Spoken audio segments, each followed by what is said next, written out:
Michael Hay joining us once again from Parkdale Café, and as we mentioned, Ottawa food blogger Paula Roy was going to be joining in for the second segment. This is interesting. So how does a kitchen takeover like this actually happen? Well, as Michael mentioned previously, we were kind of bantering back and forth on Twitter. I prepared the dish that we're going to be serving up today for a community non-professional cook competition, and people who tasted it happened to be at the restaurant a few days later and told Michael about it. Said, hey, Paula Roy makes this really incredible dish and you should find out about it. So he said, why don't we put it on the menu one night? I was like, great, that sounds terrific. And then he messages me again and said, better yet, why don't you come cook it one night?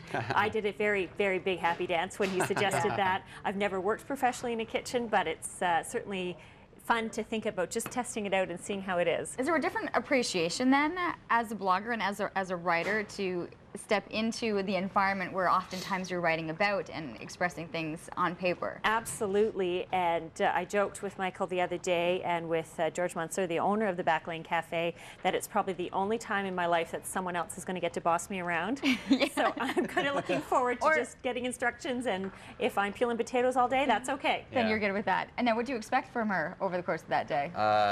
A lot of fast work for sure. A lot of precise cuts and a lot of no, it's what, are you going to write? Will you end up writing about this? Absolutely. This is like an experience of a lifetime for me, so for sure I'll write about it. Hopefully there's no critics, you know, sitting at the table, kind of sitting there, going to be going through all of your work too as you present the dish at the table. Well, Michael actually made this dish yesterday just to check it out, to make sure it was menu worthy. And it was good. And he said it was. Sure. He said it was it's great. Terrific. Yeah, it's very. Well, it's quite wonderful. Yeah. I would think so. People are actually tweeting and talking, and then it gets you going about it. So what exactly are we doing?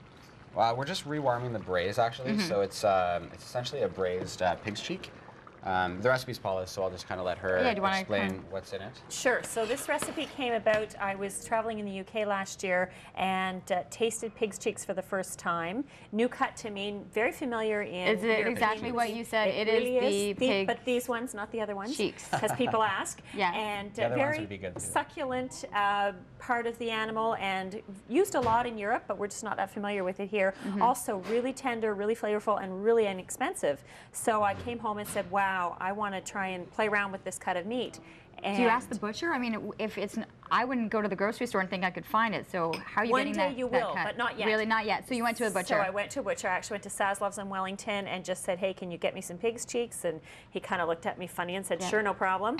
So I started playing around with flavors, and I used cardamom and cloves, and those are kinds of flavors that Michael likes to play with as well. So it was kind of a nice fit, and that wasn't my intention, was to come up with something that was suitable for the Parkdale. It's just flavors that I really like.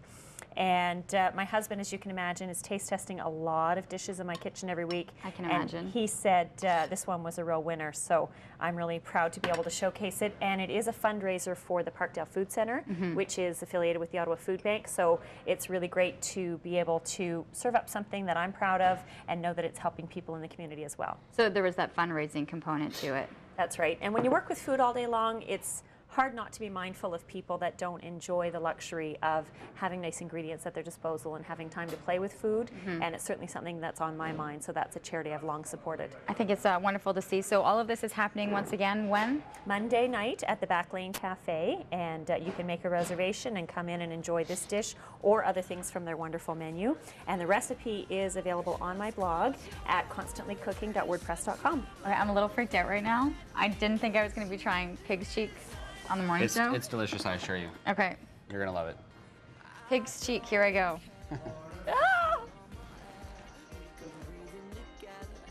Oh, it's delicious. There's a sweetness to it. That's the meat itself, but also the seasonings, the cardamom and the cloves and the tomato paste and the maple syrup, and it's just a nice flavor blend. Very cool. Very fun to try something new. For sure. Thank you. Keep in mind happening on Monday at Parkdale Café. Always a pleasure to have you guys on the show.